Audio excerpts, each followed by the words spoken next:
अभी तक देश में ज्ञानवापी, ताजमहल, कुतुब मीनार, मथुरा की श्री कृष्ण जन्मभूमि, इसको लेकर तमाम तरह के विवाद सामने आ रहे थे। अब एक नया मामला आ गया है और इस नए मामले में हिंदू पक्षकारों की ओर से कहा गया है कि आगरा की साहिबा मस्जिद से भगवान श्री कृष्ण की मूर्ति को निकाला जाए। पूरा मामला यह है कि कोर्ट में एक याचिका दायर की गई है, जिसकी वजह से माहौल गर्म हो रहा है। और कोर्ट में दायर की गई याचिका के मुताबिक साहिबा मस्जिद की सीढ़ियों में भगवान श्री कृष्ण की मूर्ति दबी हुई है। याचिकाकर्ता का कहना है कि भगवान श्री कृष्ण की मूर्ति को तोड़कर मुगल शासक औरंगजेब ने मस्जिद की सीढ़ियों में दफना दिया था। अर्जी में कहा गया है कि आगरा के लाल किले में मूर्तियों को दफनाया गया है। सिविल जज सीनियर डिवीजन की अदालत में इस याचिका को दायर किया गया है और याचिकाकर्ता का कहना है कि आगरा के लाल किला में बेगम साहिबा मस्जिद की सीढ़ियों में दफनाए गए भगवान की मूर्ति को निकालने का आदेश जारी किया जाए। मथुरा श्री कृष्ण जन्मभूमि मामले में दायर एक और केस में यह कहा गया है कि औरंगजेब के आदेश पर जब मथुरा श्री कृष्ण जन्मभूमि मंदिर को ढाया गया तो वहां से मूर्तियां ले जाई गई थीं और इन्हीं मूर्तियों को आगरा के लाल किले की बेगम साहिबा मस्जिद की सीढ़ियों में दफना दिया गया। इस मामले में हिंदू पक्ष के जो वकील हैं महेंद्र प्रताप सिंह, उन्होंने कहा कि श्री कृष्ण जन्मभूमि मामला पूरी गंभीरता के साथ सिविल जज के यहाँ चल रहा है और अब एक ये नया दावा सामने आ गया है।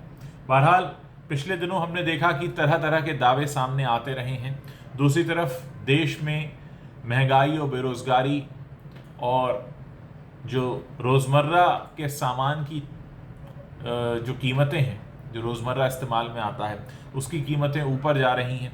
तो कहीं ना कहीं कुछ लोगों का ये भी मानना है कि लोगों का ध्यान उस तरफ ना जाए, इसलिए इस तरह की खबरें आती रहती हैं। लेकिन ज़रूरत इस बात की है कि आप जब भी इस तरह की कोई खबर सुने तो उसके डिटेल में ज़रूर जाएं। तमाम लोग हैं जो पब्लिसिटी के लिए भी ऐसी याचिका दायर करते हैं, थोड़े वक्त के लिए सुर्खियां बटोरने के लिए भी करते हैं। कुछ के राजनीतिक एजेंडे भी हो सकते हैं और कुछ को बाकायदा तैयार किया जाता है कि आप इस तरह की याचिकाएं दायर करते रहें। एक बड़ा सवाल यह है कि जब एक के बाद एक इस तरह के मामले आने लगे तो फिर यह भी लगने लगता है कि हो सकता है इसके पीछे कोई एजेंडा हो, राजनीतिक एजेंडा हो, लोगों को एक ही तरह से तैयार करने की कुछ एक रणनीति भी हो सकती है।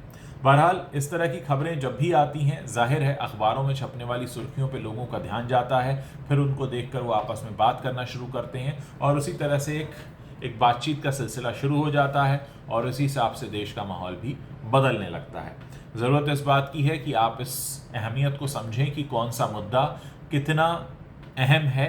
अखबारों में बहुत कुछ छपा करता है, न्यूज़ चैनल्स पर बहुत कुछ आया करता है। ये हमारे ऊपर है कि हम कौन सी खबर को कितनी तवज्जो देते हैं और कौन सी खबर को हम सुनकर पढ़कर आगे बढ़ जाते हैं। फैसला हमेशा आपका होता है, क्योंकि कोई भी आपको रोककर ये नहीं कहता कि आप इसी पर बात करिए या इस पर बात करना ज़रूरी है। हमेशा आपको अपनी सूझबूझ का परिचय देना होता है। तो जब भी आप इस तरह की खबरें कहीं पढ़ रहे हों, उसके बाद अपने आप से एक सवाल ज़रूर करें कि ये जो मुद्दा उठाया गया है, क्या ये आज के परिप्रेक्ष्य में उठाया जाना इस समय ज़रूरी है। और दूसरी बात ये भी कि इससे पहले कभी इस तरह की बात क्यों नहीं हुई, क्यों इसे ऐसी तूल नहीं दी गई, क्या इसके पीछे छिपा हुआ कोई एजेंडा है। ये तमाम बातें हैं जिस पर आपको खुद से सवाल करने चाहिए और खुद से ही जवाब ढूंढने की भी कोशिश करनी चाहिए। मैं भी आमतौर पर यही करता हूँ। खबरों पर नज़र पड़ने के बाद मेरा पहला सवाल खुद से होता है कि क्या ये खबर ज़रूरी है। यहाँ जो एक पूरी खबरें मैंने आपको बताई हैं, इसलिए नहीं बताई कि आप इस पर जाकर बात करें, लेकिन हाँ इसलिए ज़रूर बताई हैं कि जब भी आपकी नज़र इस तरह की खबरों पर पड़े, उसके बाद आप खुद से सवाल ज़रूर पूछें, ये जो छापा जा रहा है, कहा जा रहा है, ये कितना ज़रूरी है। क्योंकि इस समय देश में और भी ऐसी कई बड़ी समस्याएं हैं जो सीधे तौर पर हमारे आपके जेब पर, हमारे आपके बैंक अकाउंट पर असर कर सकती हैं और जिससे हमारी आगे आने वाली ज़िंदगी थोड़ी सी कठिन हो सकती है अगर उन पर तुरंत ध्यान नहीं दिया गया। फैसला आपका है, क्योंकि जीवन आपका है, इसलिए आपको तय करना है कि आप किस तरह की बातों पर सबसे ज़्यादा ध्यान देना चाहते हैं।